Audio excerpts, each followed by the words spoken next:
জয় হিন্দ বন্ধুরা, আমার রান্নাঘরে তোমাদের সবাইকে স্বাগত জানাই। আমি এখন করব আলু মিষ্টি কুমড়া দিয়ে চিংড়ি মাছের রসা। তো সেটার জন্য আমি এখানে আলু মিষ্টি কুমড়াগুলোকে এভাবে কেটে নিয়েছি আর চিংড়ি মাছগুলোকে ভালো করে ধুয়ে হলুদ লবণ মাখিয়ে রেখেছি।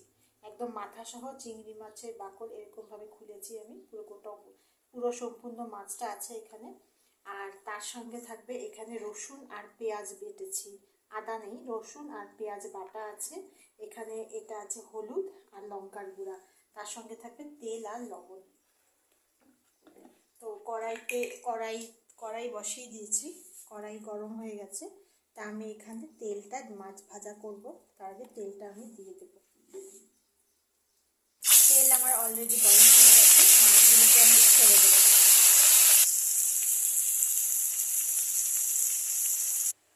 মাছগুলো ভাজা হয়ে গেছে কড়াইতে, আর একটু তেল দেব, বেশি না অল্প দেব। দিয়ে আমি এখানে পেঁয়াজ কুচিগুলোকে ছেড়ে দেবো।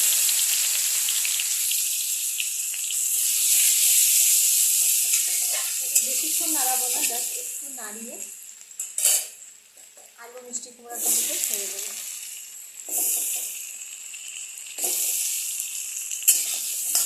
দিয়ে এখন এটাকে ভালো করে কিছুক্ষণ পেঁয়াজের সাথে এটাকে কিছুক্ষণ ফ্রাই করবো।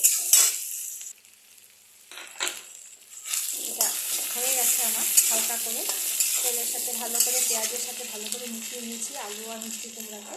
এখন আমি এখানে দিয়ে দেবো রসুন আর পেঁয়াজ বাটাটা।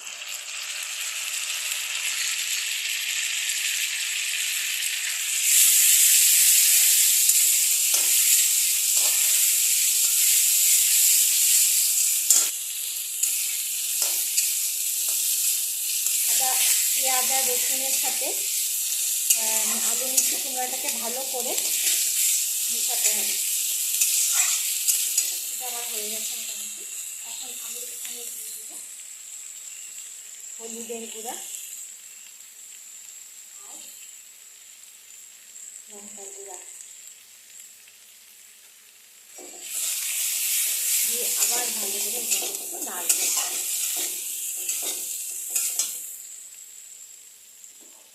এখন দিয়ে দেবো এখানে পর্যাপ্ত পরিমাণে লবণ।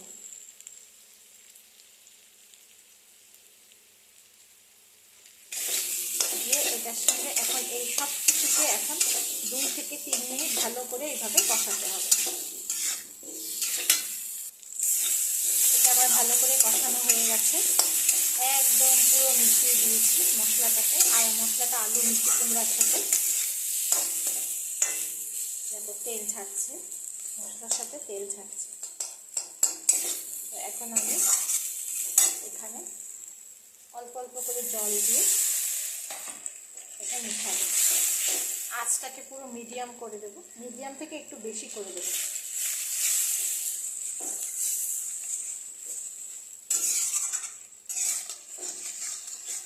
একবারে জলটা দেবো না, অল্প অল্প করে জল দিয়ে অল্প অল্প করে নাড়াবো। এরকমভাবে করলে খেতে খুব স্বাদ হয়।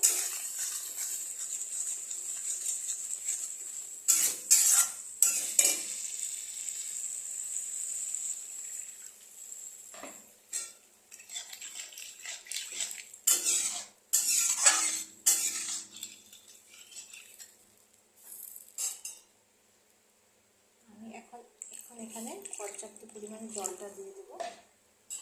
রসা করবো, মানে একটু ঝোল ঝোল মাখা মাখা হবে জিনিসটা।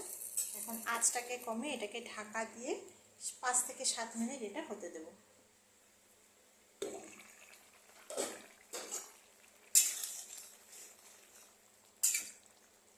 সিদ্ধ দেখি আলুটা সিদ্ধ হয়েছে নাকি। হ্যাঁ, আলু মোটামুটি সিদ্ধ হয়ে গেছে। এখন আমি এই মাছগুলোকে ছেড়ে দেবো। যেহেতু এটা একটু বড় ধরনের মাছ, সেই জন্য এটাকেও একটু ফুটতে দেবো।